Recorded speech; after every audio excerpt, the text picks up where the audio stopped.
Hello everyone, स्वागत है आपके अपने YouTube channel online GK GS classes में।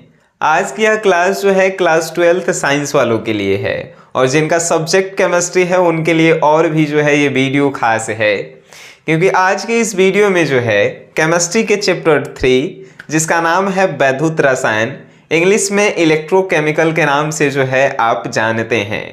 इस चैप्टर के 20 ऐसे इंपॉर्टेंट क्वेश्चन आप करेंगे जो इस बार आपकी परीक्षाओं में आने की 90% जो है संभावना रखता है, और वो सभी प्रश्न जो है बउआ वाले हैं जो आपको क्लास के माध्यम से ही जो है बता दिए जाएंगे।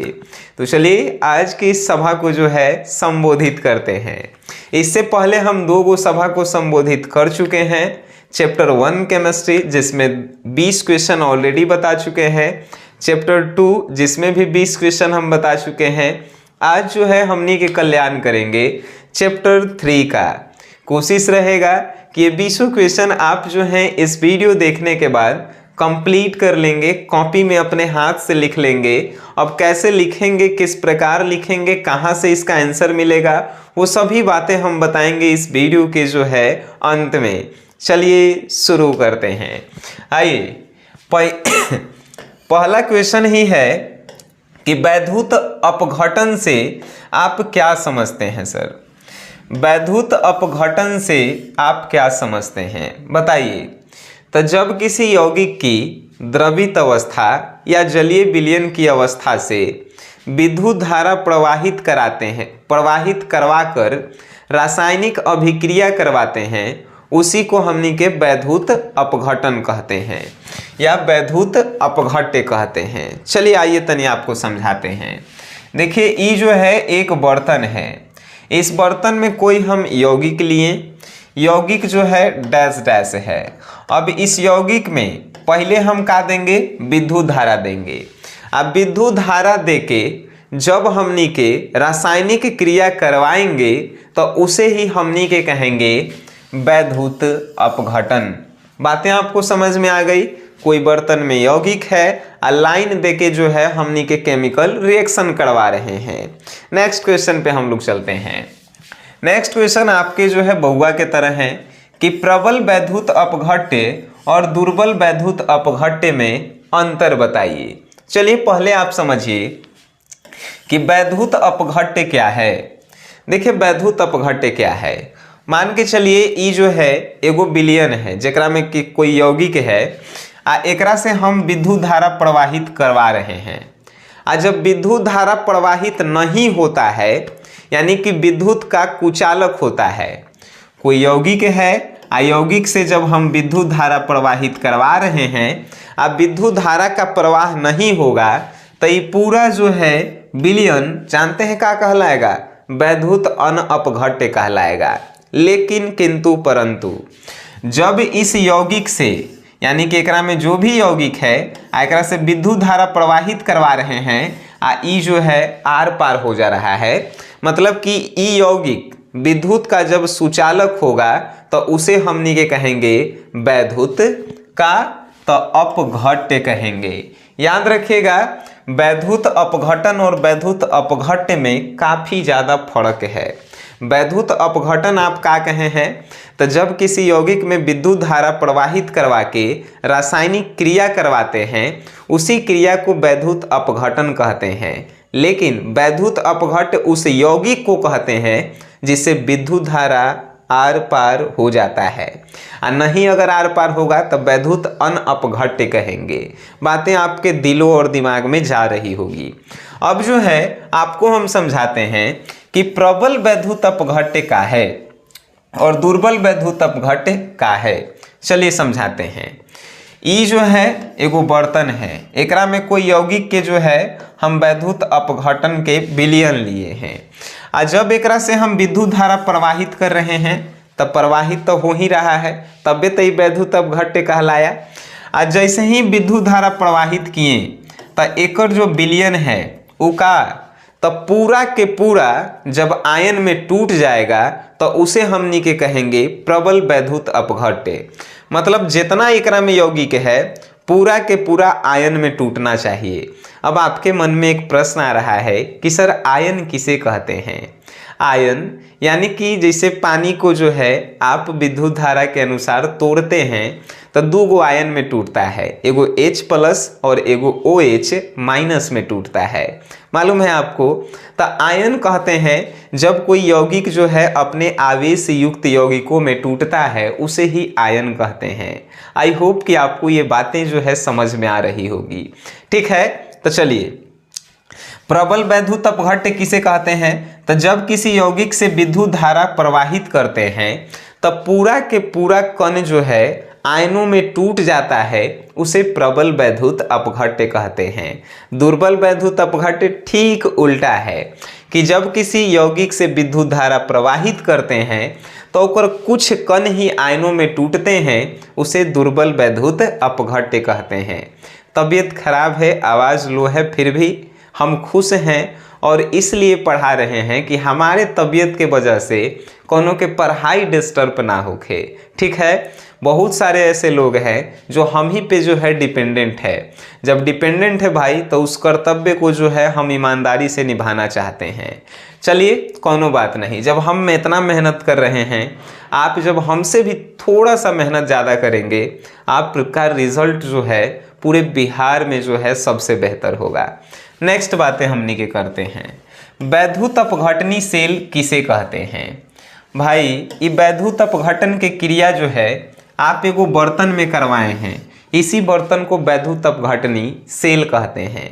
यानी कि वैद्युत अपघटन की क्रिया जिस बर्तन में कराई जाती है उसी बर्तन को वैद्युत अपघटनी सेल कहते हैं। ठीक है, एगो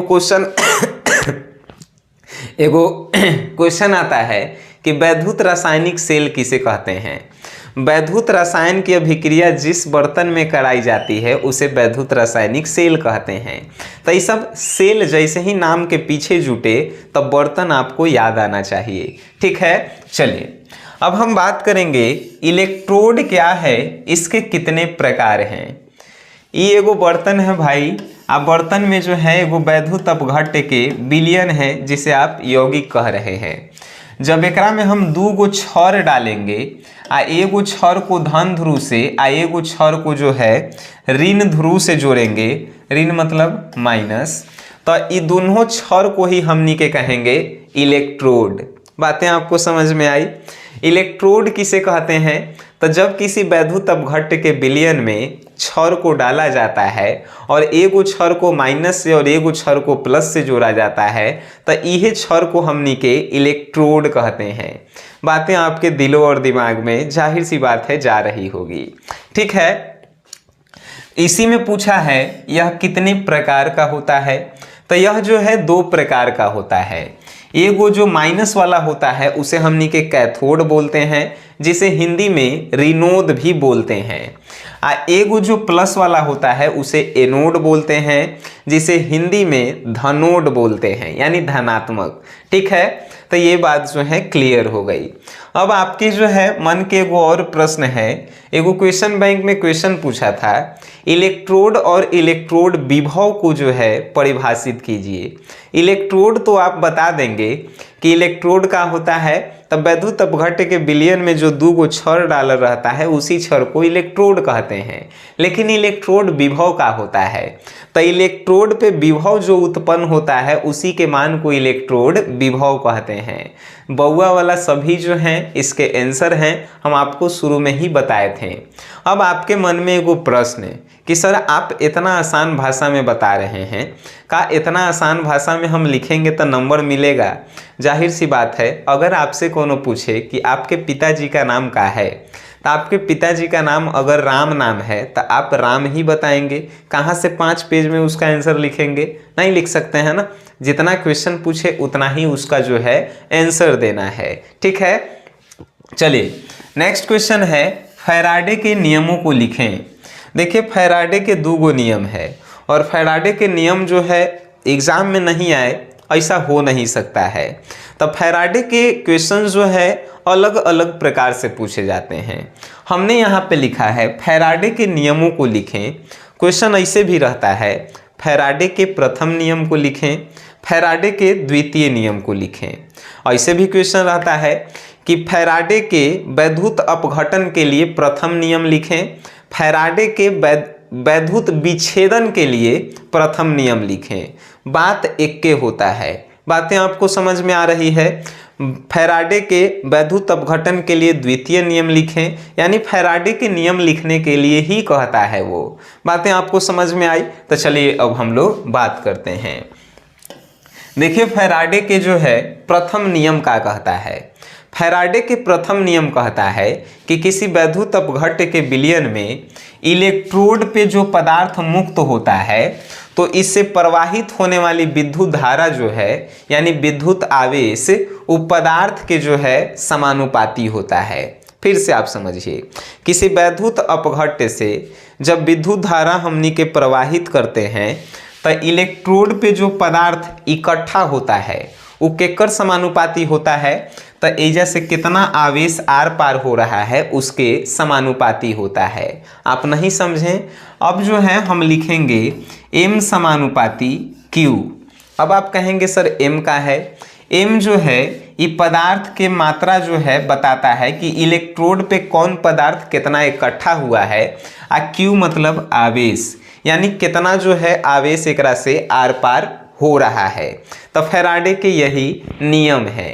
द्वितीय नियम फैराडे का क्या है, तो फैराडे कहता है कि जब अलग अलग वैद्युत अपघट्य के विलयनों से एक ही प्रकार की विद्युत धारा प्रवाहित करते हैं तो उसके इलेक्ट्रोड पे मुक्त होने वाली पदार्थ की मात्रा रासायनिक तुल्यांक के समानुपाती होती है। आपको नहीं समझ में आए? आपके मन में वो प्रश्न तुरंत आ गया होगा कि सर रासायनिक तुल्यांक किसे कहते हैं। आई क्वेश्चन जो है बड़ी इंपॉर्टेंट है, इसीलिए हम जो है 18 नंबर क्वेश्चन में जो है रासायनिक तुल्यांक की परिभाषा को भी लिख दिए हैं कि आखिर ये रासायनिक तुल्यांक जो है क्या है। चलिए रासायनिक तुल्यांक पे हम जो है अगर बातें करें तो पदार्थ की मात्रा जो वैद्युत रसायन के फलस्वरूप जो पदार्थ की मात्रा होती है उसी को रासायनिक तुल्यांक कहते हैं। एक और सुंदर सा परिभाषा जो है आपके नोट्स में लिखल है, वहाँ से आप लिख लीजिएगा। अब आपके मन में कुछ प्रश्न आ रहे हैं कि सर आप तब बता के निकल जाएंगे इस वीडियो में, ये वीडियो जो है यूट्यूब पे पड़ जाएगा। अब जो है हमनी के एग्ज़ाम में जो है केमिस्ट्री में 70 नंबर के लिखे लाता है, जिसमें से 35 वो ऑब्जेक्टिव और 35 नंबर के सब्जेक्टिव होते हैं। प्रैक्टिकल तो आप समझ ही लेंगे, आप समझेंगे, हम नहीं, ठीक है। तो 70 नंबर में से जो है सर आप बताइए कि हमनी के इस सब के क्वेश्चन के आंसर लिखेंगे कैसे। देखिए सिंपल सी बातें हम आपको बताते हैं। ये जितना भी क्वेश्चन है भाई ये हमारे नोट्स से क्वेश्चन को जो है गेस किया गया है। ये समझिए कि इतना इम्पोर्टेंट क्वेश्चन है कि आपसे अगर एग्जाम में ना पूछे तो फिर हमारे पढ़ावल जो है समझिए बेकारे है। तो इस सभी क्वेश्चन के जो है आप नोट्स से बारी बारी से जो है क्या करेंगे कि कॉपी में से चुन चुन के जो है आंसर लिखेंगे और आप एक अलग नोट्स बनाएंगे। बातें हमारी समझ में आ रही है। जैसे पहला प्रश्न कहा है कि वैद्युत अपघटन से आप क्या समझते हैं। वैद्युत अपघटन क्वेश्चन को लिख लीजिएगा। इसका आंसर अगर आपको याद नहीं है, अगर हम बोल रहे हैं याद हो जा रहा है तो ठीक है, नहीं तो आप नोट्स देखिएगा एकर, नोट्स में से जो है लिखल होगा वहाँ से जो है एकर आंसर आप अपने कॉपी में लिख लीजिएगा, यानी सब को छांट के जो है अलग कर लीजिएगा। अब आपके मन में प्रश्न कि सर नोट्स मिलेगा कहाँ से। देखिए नोट्स के लिए कुछ नहीं करना है, आपको कमेंट बॉक्स में चाहे वीडियो के डिस्क्रिप्शन में एगो ऐप का लिंक मिल रहा होगा। अगर वहाँ से भी नहीं मिले, यहाँ देखिए SGS क्लासेस जो है आपको प्ले स्टोर पे जो है सर्च करना है। यहाँ से ऐप को जो है अपने फ़ोन में लाना है और केमिस्ट्री का एगो कोर्स है जेकर प्राइस जानते हैं मात्र 101 रुपये है, जेकरा में चैप्टर बाय नोट्स डालल है, ऑब्जेक्टिव का सब्जेक्टिव का। आप वहाँ से देख के जो है इसके आंसर को आप लिखेंगे और जो हम आंसर लिखे हैं वो भी जो है हम आपको प्रोवाइड करवा देंगे। तो चलिए हमनी के आगे पढ़ते हैं। फैराडे के दोनों नियम आप जान गए। फैराडे के द्वितीय नियम का हम बताएं कि जब अलग अलग वैद्युत अपघट्य के विलयनों से एक ही प्रकार की विद्युत धारा प्रवाहित की जाती है तो इलेक्ट्रोड पे मुक्त होने वाली पदार्थ की मात्रा रासायनिक तुल्यांक के समानुपाती होती है। मतलब m समानुपाती E1 m समानुपाती E2 मतलब अलग अलग है, ठीक है। ई एगो है, ऐसा एगो आउ है तो एगो फिर एगो आउ रखिएगा तो फिर E2 के जगह अब E3 होगा, है कि नहीं। चलिए अब हम बात करते हैं कि विशिष्ट चालकता और विशिष्ट प्रतिरोध को परिभाषित करें। ये जब क्वेश्चन हम लिख रहे थे तो हमारा हंसी बढ़ रहा था कि इतना आसान क्वेश्चन हम काहे लिख रहे हैं, लेकिन जब क्वेश्चन बैंक को हम देखें तो देखें कि अरे पूछले है इसीलिए लिखना पड़ा हमें। देखिए ये एक दूसरे के जो है एकदम विपरीतार्थक है। लिखेंगे कैसे, तो अगर आपसे पूछे कि विशिष्ट चालकता किसे कहते हैं, तब विशिष्ट प्रतिरोध के व्युत्क्रम को जो है विशिष्ट चालकता कहते हैं, ठीक है। आपसे पूछे कि विशिष्ट प्रतिरोध किसे कहते हैं, तब विशिष्ट चालकता के व्युत्क्रम को जो है हमनी के विशिष्ट प्रतिरोध कहते हैं, ठीक है। कितना बहुआ वाला था। नेक्स्ट क्वेश्चन जो है 7 नंबर, तुल्यांकी चालकत्व और मोलर चालकत्व को लिखें। बहुआ वाला क्वेश्चन है, तुल्यांकी चालकत्व और मोलर चालकत्व को आपको बताना है। देखिए कोई विलयन है जेकर आयतन जो है 1 सेंटीमीटर क्यूब है, अगर 1 सेंटीमीटर क्यूब में जो है वैद्युत अपघट्य जो है अगर 1 ग्राम मिलाया गया है तो उसे हमनी के कहेंगे तुल्यांकी चालकत्व, ठीक है। अगर कोई विलयन है ओकरा में जो है 1 सेंटीमीटर क्यूब आयतन है 1 मोल जो है वैद्युत अपघट्य मिलाया गया है तो उसे हमनी के कहेंगे मोलर चालकत्व या मोलर चालकता। चालकत्व को चालकता भी कहते हैं और चालकत्व को चालकता कहते हैं, याद रखिएगा।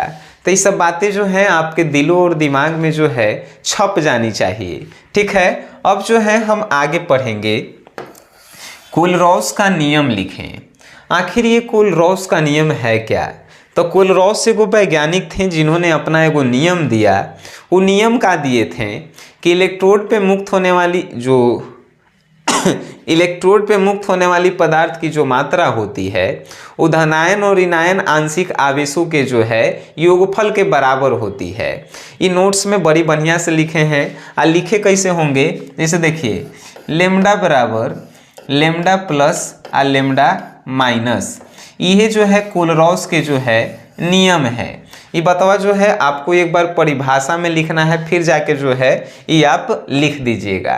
देखिए तबीयत खराब था जिसके कारण हम पूरा क्वेश्चन आपको नहीं बता पाएंगे, लेकिन 10 गो क्वेश्चन तो हम आपको बताएंगे ही बताएंगे, ठीक है। और 10 गो क्वेश्चन आप बना लीजिएगा।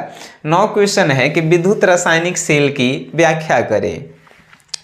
विद्युत रासायनिक सेल जिसमें विद्युत रसायन की क्रिया कराई जाती है उसे है विद्युत रासायनिक सेल कहते हैं। अब विद्युत रासायनिक सेल जब भी आपसे पूछेगा ना 5 नंबर में क्वेश्चन पूछेगा, यहाँ पे व्याख्या करने के लिए कहता है विद्युत रासायनिक सेल क्या है, इसका सिद्धांत क्या है, इसका बनावट क्या है, इसका क्रिया विधि क्या है, पूरा के पूरा जो है आपको लिखना होता है। 5 नंबर के लिए चित्र सहित लिखना होता है क्योंकि व्याख्या करने के लिए कहा है। तो आप इसे भी जो है अपने जो नोट्स बनाएंगे VVI का उसमें आप लिखेंगे, ठीक है। क्वेश्चन नंबर 10 है कि लवन सेतु क्या है, इसके कार्य आप बताएं। लवन सेतु आप सुने होंगे कि लवन सेतु जो है 2 गो वैद्युत अपघट्य के बीच में जो है एगो पुल का काम करता है। सेतु में पुल ही होता है। ये क्या करता है कि दोनों विलयनों को आपस में मिलने नहीं देता है, लेकिन विलयनों से आयनों का जो है आदान प्रदान करते रहता है। यह लवन सेतु के कार्य हैं। इसके बारे में डिटेल्स में जो है नोट्स में लिखे गए हैं। आप एक बार जो है ज़रूर पढ़ेंगे सर। हमारा रिक्वेस्ट है आपसे, अगर आप केमिस्ट्री में जो है बेस्ट बनना चाहते हैं तो आप पूरे नोट्स को एक बार पढ़ेंगे। नोट्स पढ़ने के बाद जो है इन क्वेश्चनों का आंसर आप लिखेंगे और आप जो है उसके मास्टर बन जाएंगे। यकीन नहीं, पूरा विश्वास है, ठीक है। देखिए अब 11 नंबर क्वेश्चन से हम आपको दिखाएं तो क्वेश्चन का पूछ ले है, वैद्युत अपघटनी सेल एवं वैद्युत रासायनिक सेल में जो है आपको अंतर करना है। वैद्युत अपघटनी सेल जिसमें जो है वैद्युत अपघटन की क्रिया करवाई जाती है, और वैद्युत रासायनिक सेल जिसमें वैद्युत रसायन की क्रिया कराई जाती है। ठीक है, इन दोनों में अंतर आपको लिखना है। अंतर कैसे लिखल जाता है, तो पहले हमनी के लिखते हैं जो क्वेश्चन होता है उसके अनुसार ही। अगर एकर हम आंसर लिखेंगे तो क्या लिखेंगे, वैद्युत अपघटनी सेल एवं विद्युत रासायनिक सेल में निम्नलिखित अंतर है। बीच से एगो पाइप पारेंगे, एक तरफ वैद्युत अपघटनी सेल लिखेंगे, एक तरफ विद्युत रासायनिक सेल लिखेंगे। 5 नंबर में कहे 5 गो अंतर लिखेंगे, अगर 2 नंबर में कहे तो 3 गो अंतर लिखेंगे। ठीक है, आगे हम आपको बताते हैं इलेक्ट्रोड विभव और मानक इलेक्ट्रोड विभव को परिभाषित करें। आप समझ रहे होंगे सर कि हमारे इक्वेशन जो है काफ़ी ज़्यादा, इन सब में से जो है सबसे ज़्यादा हमको अगर वीवीआई लगता है तो इक्वेशन को हम रखना चाहेंगे मानक इलेक्ट्रोड विभव। ठीक है, ये आपके लिए बेस्ट क्वेश्चन है। नेक्स्ट है विद्युत रासायनिक सेल का विद्युतवाहक बल को लिखें। यहाँ पे बल जो है छोड़ दिया गया है। ठीक है, तो इसको भी आप बना लीजिएगा नरनस्ट समीकरण। भाई 2 नंबर में क्वेश्चन आपकी छपे वाला है नरनस्ट समीकरण। तो ये नरनस्ट समीकरण को आप तनी रट जाइएगा, अगर आपको जो है पता नहीं है तो नरनस्ट समीकरण नोट्स में जो है लिखे गए हैं, आज सब जो है हैंड रिटेन नोट्स हैं। ठीक है सर, प्राथमिक सेल और द्वितीयक सेल को उदाहरण सहित परिभाषित करें। सेल मतलब होता है बैटरी, और उस बैटरी में 2 प्रकार होता है, प्राथमिक सेल और द्वितीयक सेल। इन दोनों को जो है आपको परिभाषित करना है, यानी परिभाषा देना है। एक ही वो उदाहरण भी आप लिख दीजिएगा। ठीक है, नेक्स्ट है कि लॉन्च सेल किसे कहते हैं। जो देवाल घड़ी में बैटरी लगल है वो लॉन्च सेल ही है। ठीक है, तो इसको आप समझिए, रिमोट में जो बैटरी लगल है वो लॉन्च सेल ही है, उसके बारे में आपको लिखना है। फिर हम क्वेश्चन लिखे हैं लोहे में जंग लगने की क्रिया विधि समीकरण सहित लिखें, यानी लोहे में जंग कैसे लगता है उसका समीकरण भी आपको लिखना है। नेक्स्ट है विद्युत रासायनिक तुल्यांक की परिभाषा दें, यानी विद्युत रासायनिक तुल्यांक क्या है हम आपको पीछे भी बताए हैं। ठीक है, नेक्स्ट क्वेश्चन, निम्न प्रक्रियाओं के लिए विद्युतीय सेल बनाएं। यहाँ पे इसका विद्युतीय सेल बनाना है, इसका भी जो है विद्युतीय सेल बनाना है। ठीक है, क्वेश्चन नंबर 20 है मरकरी सेल या पारद सेल क्या है। मरकरी सेल समझते हैं, जो हमनी के हाथ वाला घड़ी में जो छोटा वो बैटरी रहता है उसे मरकरी सेल कहते हैं। एक आप देखे होंगे लेजर लाइट में जो छोटा सा बैटरी होता है उसे मरकरी सेल या पारद सेल कहते हैं। इन सभी क्वेश्चन का जो है आप आंसर जो है नोट से देखकर जो है बना लेंगे। अगर आप कहीं टीचर से पढ़े हैं तो उनका भी नोट्स होगा, उन सभी में ये क्वेश्चन जो है होने चाहिए। अगर नहीं है तो आप हमारे केमिस्ट्री के टॉपर बैच को ज्वाइन कीजिए, मात्र 101 रुपये का है, और वहाँ से आपको नोट्स मिलेगा, और वहाँ से इनके आंसर को जो है आप लिखेंगे और याद करके रखेंगे। समय कम है, आपको पढ़ना ज़्यादा है। ठीक है, तो हमें यकीन और विश्वास है कि आप अपने घर पे तैयारी ज़बरदस्त कर रहे होंगे, मस्त कर रहे होंगे। जितना हम आपके लिए मेहनत कर रहे हैं उससे अधिक जो है आप मेहनत कर रहे होंगे। बाकी आप इस वीडियो को देखे हैं, अच्छा लगा है तो अपने दोस्तों में शेयर करें। वीडियो देखे हैं उसके लिए धन्यवाद।